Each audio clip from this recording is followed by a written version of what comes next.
Kumusta ka na? Okay ka lang ba?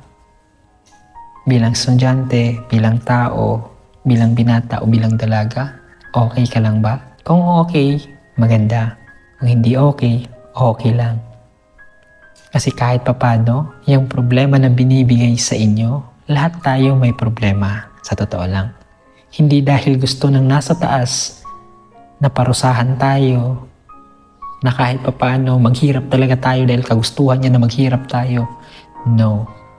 Binigyan tayo ng bawat isa or binigyan tayo na bawat isa ng problema, it is because gusto niya tayong mag-grow.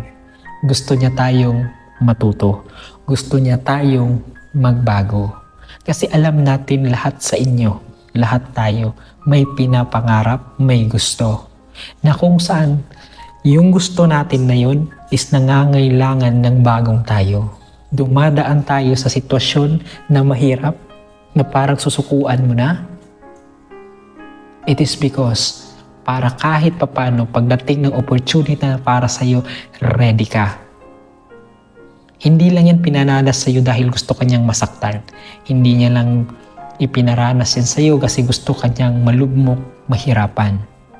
Pinaranas niya yan sa'yo kasi gusto niyang magbago ka, gusto niyang matuto ka, at higit sa lahat, gusto niyang mag-grow ka.